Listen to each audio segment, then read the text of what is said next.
gate and look straight away then at the City line-up. There's hot competition for the two striker places, and tonight it's Wayne Allison and Nicky Morgan getting the start with Bob Taylor on the bench. Nicky Morgan, leading scorer with 17 goals last season, earns tonight's start by coming on as a scoring substitute at Port Vale on Saturday. The Rovers reshape as they look for a first win. They bring in reserve centre-back Billy Clark. Are they going to try a sweeper system? Certainly teenage midfielder Lee Archer gets a league debut, and experienced Phil Purnell a first league start of the season. At outside left, Carl Saunders, who was leading scorer last season, but suspended until tonight, he's on the bench. Well, there's Lee Archer getting his chance as new manager Martin Dobson again puts his trust in new blood. And tonight's referee, Martin Bodenham from Cornwall.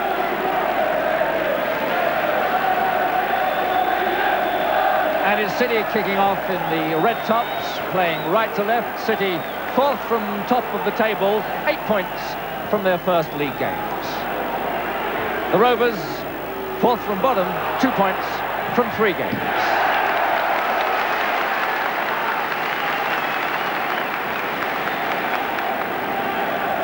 So the first corner of the match for Bristol City. Last spring they ended Rovers' 10-game unbeaten run in this series. Are City going to stay on top tonight? The first corner kick. Rennie up in the air.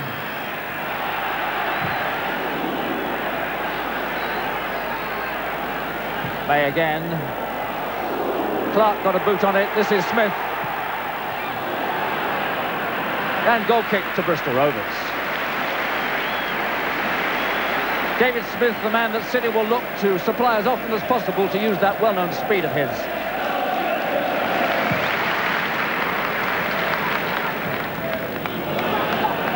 Scott. Hazelwood. Allison finding good space tonight. Rennie. Llewellyn. Archer's quick to him. Young lad did well there. Took it off the experienced player.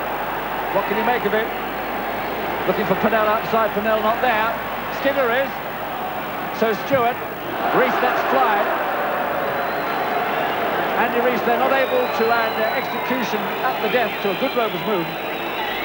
And Archer makes good use of winning that possession, and Rovers build up nicely. He sees Purnell is not there available outside left, so he puts it inside. Skinner's there. It's knocked back for Rees by young Stewart, and then the shot lets the team down. Boothroyd to Stewart, to Skinner.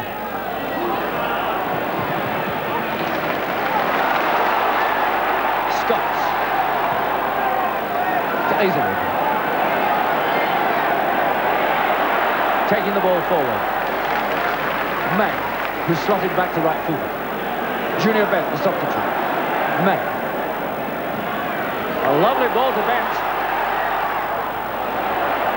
The cross is there. Chance for Shelton, couldn't control it.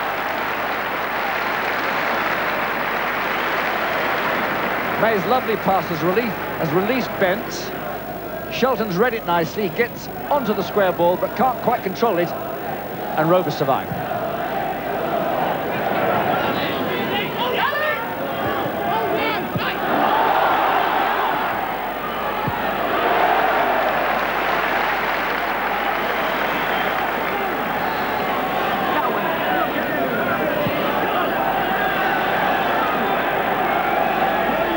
So Bryant shaping for that long throw.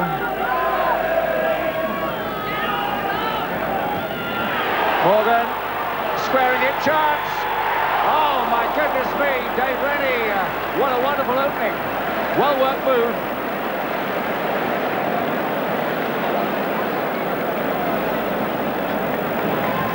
The value of the long throw. Challenge in the air from City. Morgan knows what he's doing, touches it back. Rennie's got forward, but he just can't get it through the bodies and on target.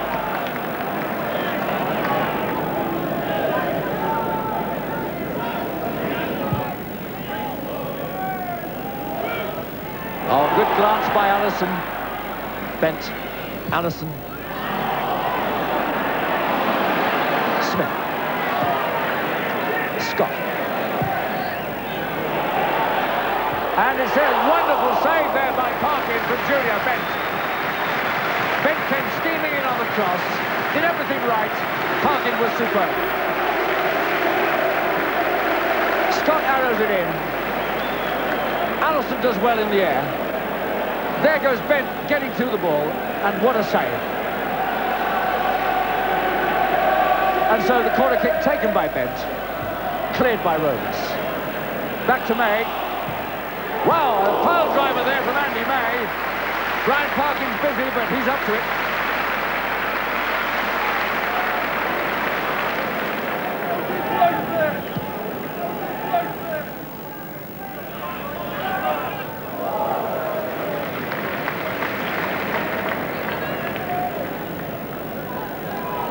Keith Welsh hasn't had much to do that's bothered him so far.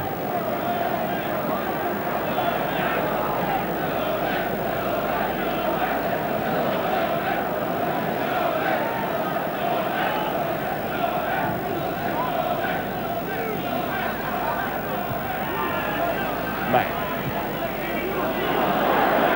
Bent against Yates. Bent's speed takes him there. Chance for Morgan. Not connected with, got well to the ball, but miscued the volley.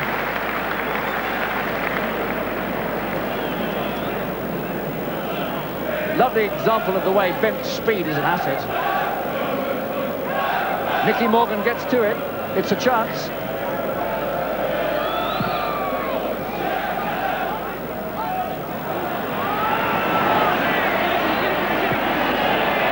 Boothroyd's tackle.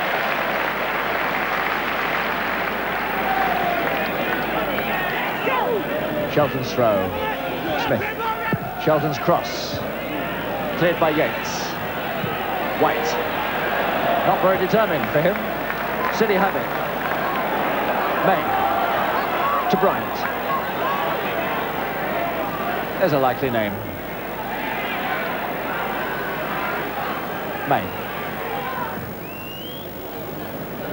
Billy Clark's up well. Morgan has it. Shot here by Shelton, once again miscued. City so far have not got those shooting boots on. Once again, City's ideas and control making of an opening, but once again the finishing there by Shelton is totally miscued.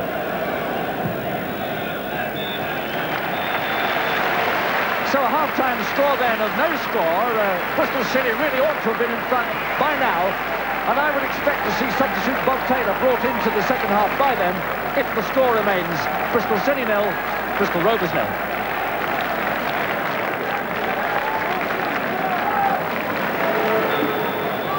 So Rovers get the second half of the Bristol derby flowing. Rovers must be delighted to be still alive at 0-0. City must be very disappointed not to have had the game won by now. So much possession and openings did they have and create in the first half without making any use of them.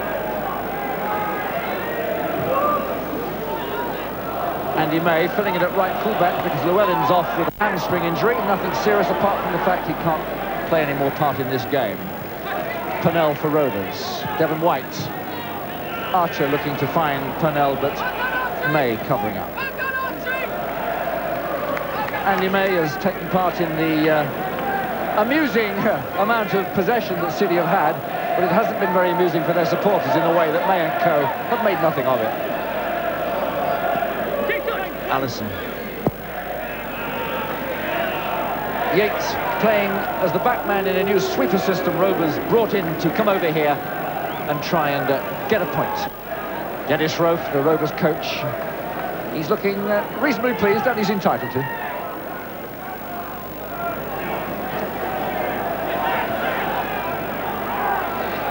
May. Bryant. Allison. Twentyman's with him. Bent has it. The chip. Goal should be no! Morgan will never know how he didn't just nod that home. Shelton applauds the move. Lovely work by Allison. Bent knocks it across. There's Morgan. Thank you very much indeed, but he flicked that head too early. He doesn't often do that.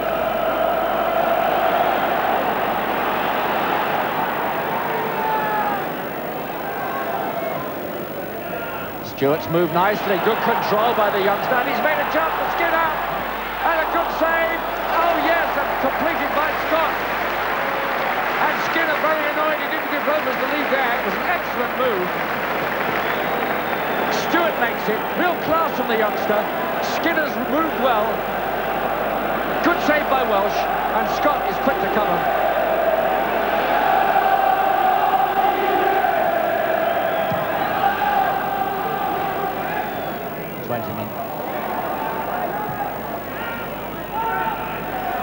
Bryant. Bench free. In it comes, Allison. Yes, it's there. Wayne Allison puts City ahead. And about time too, their crowd think.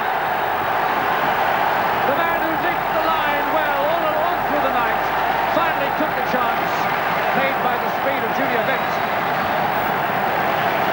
Bent's got away. Allison knows he's only got to hit the target now. Keeps it low. Parkin, who'd had a good game up to then, can't get to it. 1-0 to Bristol City. Give Junior Bent a yard and speed and you're not going to catch him. And here comes the old motto, if you keep the shot low, it often gets home. Goalkeepers can't get down as well as they can get up. So 20 minutes into the second half, Bristol City 1, Bristol Rovers 0.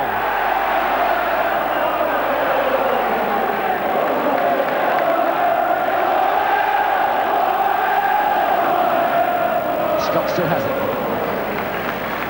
Smith. Good ball to Scott. And a sharp low step, trying to surprise Parkin, who declined to join in.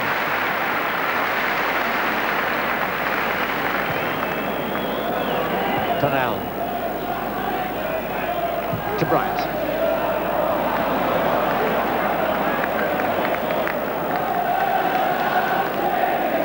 That's Smith. Scott's backed up well, and instead of chipping it, he tries to surprise the keeper with a low one, but Parkin had seen it all before. Well saved. Matt Bryant with a cheeky ball back there to Scott. Super football by City on occasions, but their finishing was never really sharp. Not until the 65th minute, when Wayne Allison got the vital goal.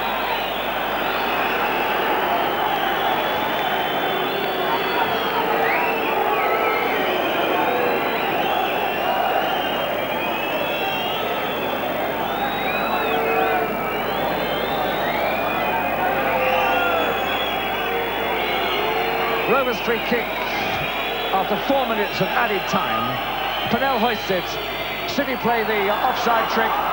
They put themselves in trouble. Chance for Twentyman. Marvellous save by Welsh.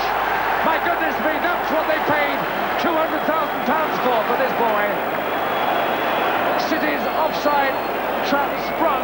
A chance for Twentyman, and that's good goalkeeping. Spread himself, stayed cool, blocked the shot.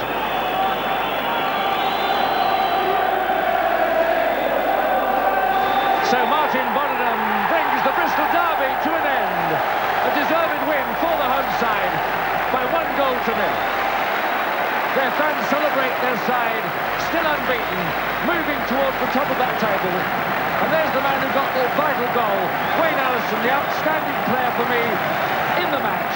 City might have had 2, 3 or 4, but they got the victory they deserved, and now they put together 2 winning Bristol derbies, and that hasn't happened for a long time. Final score, Bristol City 1, Bristol Rovers 0. Wayne Allison, the goal came. Can you tell us about the excitement out here? Terrific atmosphere, absolutely brilliant. Junior Bent did well, just came back and just hit it. It was a pull-back cross, one of the better crosses of the match. Yeah, it was weighted very nicely. I just met it and hit it. At that stage, do you feel that maybe Rovers were going to frustrate you?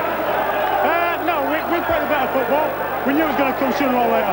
And what does this mean for the 2 little Rumbelows Cup ties coming up shortly? Makes it very interesting.